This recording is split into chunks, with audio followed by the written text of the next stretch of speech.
Let me start by saying that this wasn't easy, and you probably shouldn't do it. There is a high chance of you breaking something or injuring yourself. But you clicked on this video for a reason, so I'll show you how. Today, I will be taking apart my SR Suntour XCR Air suspension fork in order to adjust the travel from 100mm to 120mm. Go! This process is exclusive, as far as I know, to the XCR Air. So that means if you have any other air fork produced by SR Suntour, the process will be different.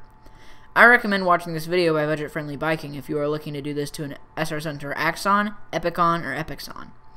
I'll leave a link in the description if you do happen to have one of those forks.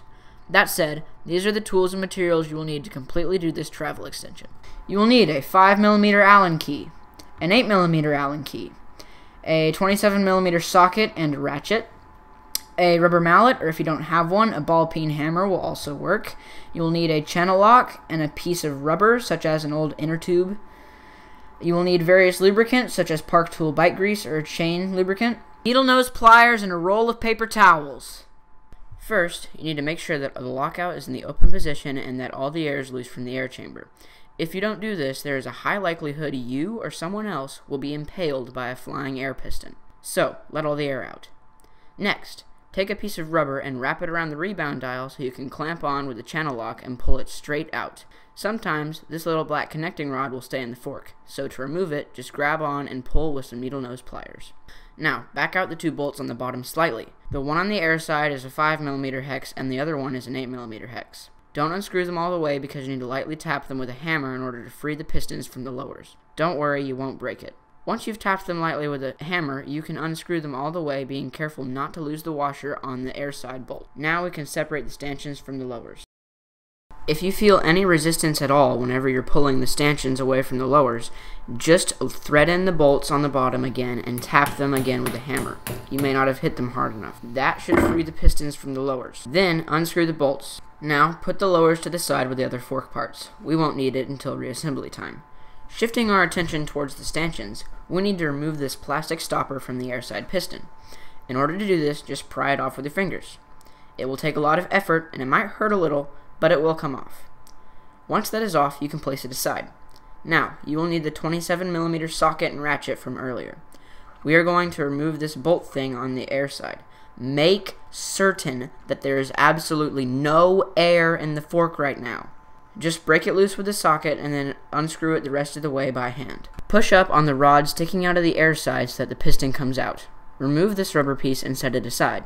The goal is to get this plastic spacer off. This is what is limiting the travel. In order to do that, remove this rubber ring, being careful to keep the parts in order, then remove the spring assembly. Then you can finally remove the travel spacer. Now that the spacer is removed, we can reassemble the fork. Start by applying a generous amount of grease to the piston rod. Then, reinstall the springs and spacers in the order you took them off. Apply some more grease to those too. Then, reinstall this rubber piece and apply some grease to the inside of the stanchion. After that, insert the air piston. Then, reinstall the top cap, starting by hand and then finishing with the socket wrench. Now, reinstall the plastic bit on the bottom, making sure that it goes in the same orientation as when you took it off. If you're having trouble getting it on, add a little bit of air pressure to the fork and try again. Once you've got it looking like it was before you took it apart, we can apply a line of grease to each stanchion and spread it around as evenly as possible. Once you're done with that, apply some grease to the inside of the seals and slide the lowers back onto the stanchions. We're almost done. Get the bolts from earlier and thread them in finger tight before tightening them down all the way with the Allen key. Make sure that the washer for the air side is attached to the bolt before screwing it in. Remember that the hollow bolt is for the damper side. Once you've got those bolts tightened up, you can then install the rebound knob on the damping side. Once you're done with that, you can reinstall the fork on your bike, air it up, and go for a test ride. I would recommend riding around for a little bit close to home and at slow speeds, just to make sure that everything is functioning the way it's supposed to be. And you're done. You have successfully increased the travel by 20mm. That may be just enough to keep you from bottoming out on your next ride.